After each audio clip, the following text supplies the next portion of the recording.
అసలు ఉద్యోగ సంఘాలు ఇది పుష్పాభిషేకాలు, ఈ పాలాభిషేకాలు, ఈ పాదాభివందనాలు కల్చర్ లేదు, ఎప్పుడూ లేదు. ఎవరికి చేస్తాం పాలాభిషేకం? ఊళ్ళో బొడ్రాయికి చేస్తాం, లేదు శివరాత్రి రోజు శివుడికి చేస్తాం, లేదు ఆ లెవెల్లో ఉండి ఉన్న పెద్ద వ్యక్తులు జీవితాన్ని త్యాగం చేసి ఒక వ్యవస్థగా పనికొచ్చి అట్లాంటి వ్యక్తులకు ఒక శానిటీ వస్తే అట్లాంటి వాళ్ళకి విగ్రహాలు చేస్తాం. బతికునులో పాలాభిషేకాలు చేయటం ఎక్కడ చూడలే. అది కల్చర్ కాదు. మేము వాటిని వ్యతిరేకించి దూరంగా ఉన్నాం. ఉద్యోగ సంఘాలు చేశారు, వాళ్ళు ఇప్పుడు ఎవరు లేరు. వారిని అందరినీ కూడా మేము అంటలే. ఉద్యోగ సంఘాలు కూడా బై డిఫాల్ట్ కంపల్షన్ లో చేయకపోతే ఉద్యోగం ఉండదేమో, మనం ఈ పోస్ట్ లో ఉండవేమో, ఈ నాయకత్వం మనకు ఎవరేమైనా భయంతో చేశారు. అందరూ కూడా కాదు, ఒక్కళ్ళిద్దరు ప్రభుత్వంలో భాగస్వామిగా ఉంటూ వాళ్ళు అక్కడున్న సీఎం గారికో సీఎం గారితో ఉన్న మంత్రివర్గానికో వాళ్ళ ప్రాపకానికి వాళ్ళ ఆశీస్సుల కోసం అన్ని ఉద్యోగ సంఘాలని బలిపోసం చేశారు. సాధారణ ప్రజలు నవ్వుకునే స్టేజ్ తీసుకొచ్చారు. అంతే ఓపెన్. అది ఇప్పుడు అదే ఉద్యోగ సంఘ నాయకులు అదే మెంబర్స్ రిలీజ్ అయ్యారు కదా. ఒక మిగతా వాళ్ళకు ఉన్నట్టుగా ఫ్రీడమ్ ఎంప్లాయీస్కి ఉండదు. వీళ్ళకి కొన్ని నిబంధనలు ఉంటాయి, నియమ నిబంధనలు ఉంటాయి, అడ్డొస్తాయి. ఓపెన్ గా మాట్లాడడానికి ఉండదు. కొంత పైనుంచి ఐదారికి ఉంటుంది.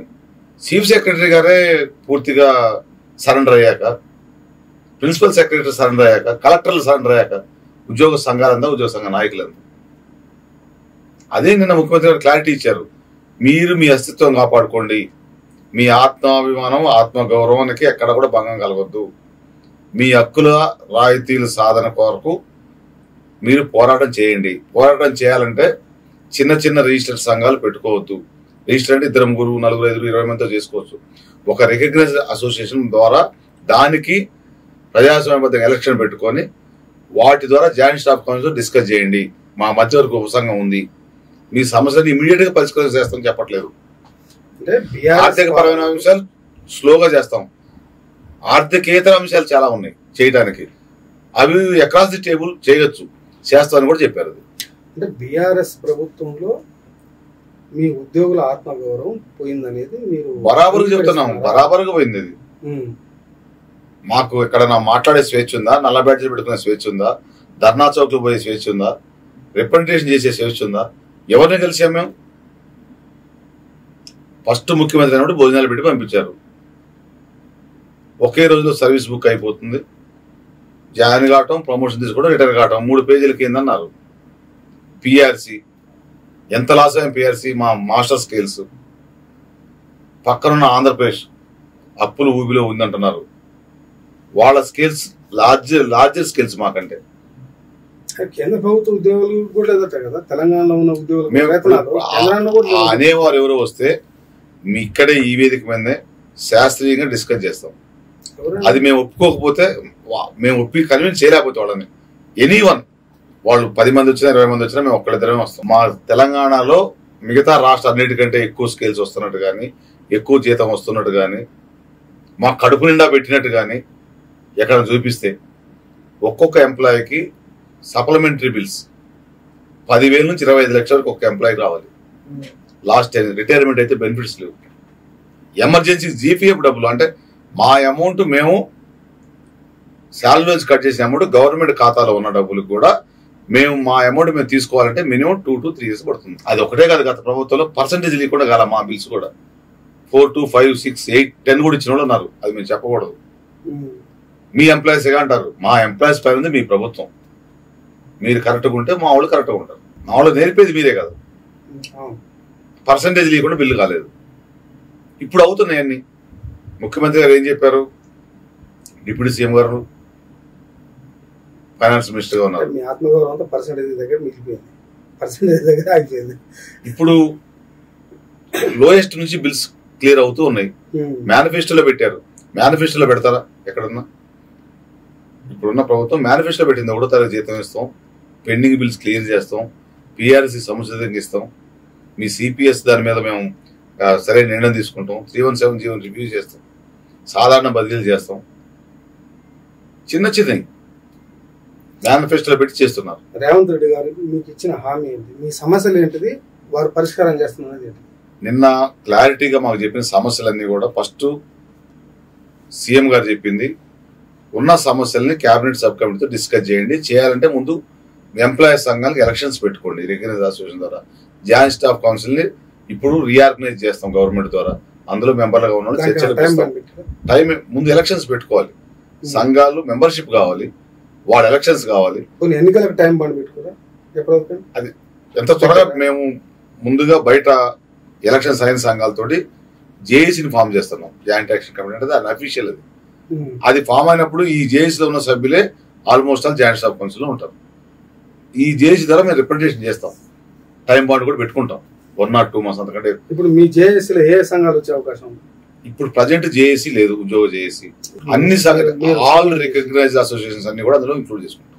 అదే ఎవరు రికగ్నైజ్డ్ సంఘాలు రికగ్నైజేషన్ కూడా కొన్ని సంఘాలకి రికగ్నైజేషన్ ఇచ్చి రెన్యువల్ చేయలేదు, కొన్నిటికి రికగ్నైజేషన్ ఇచ్చి ఓడి ఇవ్వలేదు, కొన్ని రిజిస్టర్డ్ సంఘాలకు ఓడి ఇచ్చారు, కొన్ని రిజిస్టర్డ్ రికగ్నైజ్ కాకుండా ఓడి ఇచ్చారు.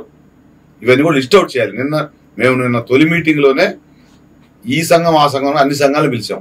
నిన్న మాకు కొంత క్లారిటీ వచ్చింది, ఏ సంఘానికి రికగ్నైజేషన్ ఉంది, ఏ సంఘానికి రికగ్నైజేషన్ క్యాన్సిల్ అయింది, ఇవన్నీ కొంత క్లారిటీ వచ్చింది. మళ్ళీ ఒక రోజు కూర్చుంటాం త్వరలో.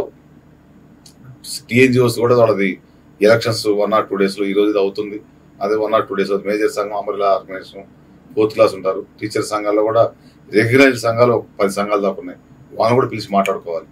గ్యారంటీగా గతంలో కాకుండా అన్ని ఉద్యోగులు ఉపాధ్యాయులే కాకుండా ఈ కార్మిక సంఘాలు, రిటైర్డ్ పెన్షనర్ సంఘాలు, ఆల్ ఎంప్లాయీస్ కమ్యూనిటీ, మీకు అట్లా వచ్చినప్పుడు ఉద్యోగులు, ఉపాధ్యాయులు, కార్మికులు, గెజిట్ అధికారులు, pensioners, out sourcing, temporary, contract, work charged, ఇట్లా మనం చెప్పుకున్నప్పుడు చాలా ఉన్నాయి. కొన్ని ఇప్పుడు అంగన్వాడీ, ఆశా వర్కర్లు, సెర్పు, ఐకేపీ, మున్సిపల్ వర్కర్స్, గ్రామ పంచాయతీ వర్కర్స్, ఇట్లా మనం కొన్ని కాదు, కొన్ని మాకు సంబంధం లేని ఇప్పుడు ఆర్టీసీ ఉంది, సపరేట్ సర్వీస్ రూల్స్ ఉంటాయి. వారు కూడా ఇందులో కలుస్తారో లేదో చూడాలి. చేస్తాం, టైం పడుతుంది కొంచెం. మేము ఒక్కళ్ళం కాకుండా మాకంటే కూడా సీనియర్లు ఉన్నారు, పెద్ద సంఘాలు ఉన్నాయి సంఖ్యాపరంగా, వాళ్ళందరినీ కలుపుకొని పోవాలి. నిన్న సీఎం గారు చెప్పిన దాంట్లో మీ సంఘాలన్నిటికీ ఎన్నికలు అయ్యేంత వరకు మీ సమస్యల పరిష్కారం అట్లా అని చెప్పలేదు. ఆల్రెడీ ఉన్న ప్రధాన సమస్యలను కూడా అది సంఘాలు ఎన్నికలు చేసుకోమన్నది సీఎం గారు క్లియర్గా చెప్పారు. శాఖాపరంగా ఉన్న అసోసియేషన్స్ కానీ, అంబరిల్లా ఆర్గనైజేషన్స్ కానీ, కొన్ని ఆల్రెడీ రికగ్నైజ్డ్ ఉండి డార్మెంటరీలో పెట్టి ఎలక్షన్ పెట్టకుండా వాళ్ళ మీద ఇబ్బందులు పెట్టి గత ప్రభుత్వం వీటన్ని కూడా పునరేకీకరణ గమ్మని చెప్పారు. మెయిన్ వైల్ చెప్పిన మెయిన్ డిమాండ్స్ ఉన్నాయి. మేము డిఏలు అడిగాం, 4 డిఏలు పెండింగ్ ఉన్నాయి, 1 పిఆర్సీ కలిసిన 3 డిఏలు ఇవ్వాలని. తప్పనిసరిగా రేపు క్యాబినెట్ అంటే ఎల్లుండి క్యాబినెట్ అన్నారు, రేపు క్యాబినెట్ లో పరిశీలించి జీతాలకే కరెక్ట్ గా అమౌంట్ సరిపోతుంది, అది కూడా ఎక్సైజ్ ద్వారా వచ్చే ఆదాయం ఓపెన్ గా చెప్పారు. ఎక్సైజ్ ద్వారా వచ్చే ఆదాయం సరిపోతుంది, చెప్పకూడదు అని చెప్పాను అన్నారు. అయినా కొంత ఇవ్వడానికి ప్రయత్నం చేస్తామని చెప్పారు. డిఏలది ప్రజల మందు మీ జీతాలు లేకపోతే లేదు, అది కదా మేము అనడానికి కూడా లేదు కదా. అది ఒకటి క్లారిటీకి ఇచ్చారు. ఈ డిఏలు కూడా ఈ గవర్నమెంట్ డిఏ కాదు, ఈ గవర్నమెంట్ వచ్చాక ఉన్న డిఏ పిఆర్సీలో కలుస్తుంది. గత ప్రభుత్వంలో 3 డిఏలు, అది కూడా మేనిఫెస్టోలో పెట్టారు కాబట్టి ఇస్తానని చెప్పారు. ఎప్పటి వరకు గవర్నమెంట్ ఆల్రెడీ మనకి 6 months అయిపోయింది, 6-8 months అయింది. 1 year లో కంప్లీట్ చేయాలి. పిఆర్సీ అని కూడా సీఎం గారు చెప్పారు. త్వరలో దాన్ని పిఆర్సీ కమిటీ ఆల్రెడీ కాన్స్టిట్యూట్ అయింది, వాళ్ళు వినతులు తీసుకుంటున్నారు, చర్చలు జరుగుతున్నాయి. టైం పడుతుంది, మాక్సిమం పడుతుంది 2-3 months. మేము పిఆర్సీ కూడా అడిగేది పిఆర్సీ లేట్ అవ్వడం అడగట్లేదు. గత ప్రభుత్వాలు ఏవి కూడా పిఆర్సీ వేసాక కూడా పిఆర్సీ కమిటీ ఇచ్చాక అప్పటి నుంచి ప్రాస్పెక్టివ్ గా బెనిఫిట్స్ ఇచ్చినాయి. కొన్ని పిఆర్సీ కమిటీలు అయితే ప్రాస్పెక్టివ్ కాదు, ఫ్యూచర్ 1 year తర్వాత 6 months తర్వాత. మేము ఒకటాడు పిఆర్సీ మాకు ఎప్పటి నుంచి రావాలి, 1/7/2023 నుంచి రావాలి. అప్పటి నుంచి మానిటరీ బెనిఫిట్ ఇవ్వండి. మీరు 1 month లేట్ అయినా మాకు ఇబ్బంది లేదు. ఇవి కూడా వచ్చిన రోజు నుంచి బెనిఫిట్స్ ఇవ్వండి. తర్వాత గత ప్రభుత్వంలో పిఆర్సీలో తీసుకున్న నిర్ణయాలు, కొన్ని నిర్ణయాలు జీవోలుగా రాలేదు, కొన్ని జీవోలు ఇంప్లిమెంట్ కాలేదు, కొన్ని జీవోలు ఇంప్లిమెంట్ అయ్యి క్యాష్ రాలేదు. అంటే ఇది ఒక విచిత్రమైన పరిస్థితి. పిఆర్సీ మీద అనామలస్ కమిటీ వేయలేదు, ఇందులో ఏమైనా తేడాలు వస్తే కమిటీ వేయలేదు. అంటే చెప్పుకోనికి కూడా ఎవరు లేరు ఆనాడు. ఇప్పుడు మేము అడుగుతున్నాం దాన్ని ఒక సిస్టమేటిక్ గా చేయమని అడుగుతున్నాం, కంపారిజన్ చేయమంటున్నాం. మీకు కడుపు నిండా పెట్టాం, ప్రపంచంలోనే లేదా విశ్వంలోనూ ఇంకెక్కడ ఇంకా బయట ఖండాలు ఉంటే మనది కాకుండా అక్కడ జీతాలు ఎక్కువ ఉంటే అని చెప్పారు. అది ప్రూవ్ చేయండి. ప్రజల్లో ఉద్యోగుల్ని చులకన అంటే అధమ స్థాయికి వీళ్ళు దొంగలు క్రియేట్ చేసి ఉద్యోగులు బాగా వస్తుంది, బాగా పెడుతున్నాం, అందరికి ఏసీ రూమ్లు ఉన్నాయి, అందరికి సఫిషియెంట్గా అన్ని ఇచ్చాం. ఇప్పుడు సెక్రటరీలో చూడండి, అసిస్టెంట్ సెక్రటరీ, డిప్యూటీ సెక్రటరీలు ఇప్పుడు 1 గంట అప్పుడు పోతే 1:30కి ఆ బాక్స్లు వేసుకొని కడుక్కోవడానికి క్యాడర్లో పోతుంటారు. ఇది కూడా ఉండదు, వాష్ బేసిన్ కూడా ఉండదు. మహిళలు 50-55 ఏళ్ళు వచ్చి 60 దాకా వచ్చినాయి, ఒక క్యాడర్కి వచ్చారు, కింద నుంచి పని చేసుకుంటా అసిస్టెంట్ సెక్రటరీ, డిప్యూటీ సెక్రటరీ దాకా వచ్చారు. వాష్ తిని ఒకసారి కింద స్టాఫ్ కూడా ప్రమోషన్ తీసుకునే వాళ్ళు, కింద లెవెల్లో కూడా స్టాఫ్ ఇంటి దగ్గర కూడా వీళ్ళు ఇంటి వెనక కడుక్కుంటారు తప్ప ఇంటి ముందుకు వచ్చి కడరు. అట్లాంటి పనులు ఏమన్నా ఇంటి వెనక చేసుకుంటారు జాగ్రత్తగా. కానీ ఇక్కడ క్యాడర్లో బొచ్చెలు బోర్లు పట్టుకొని క్యాడర్లు మొత్తం తిరుగుతున్నారు. ఎవరిని అడగాలి?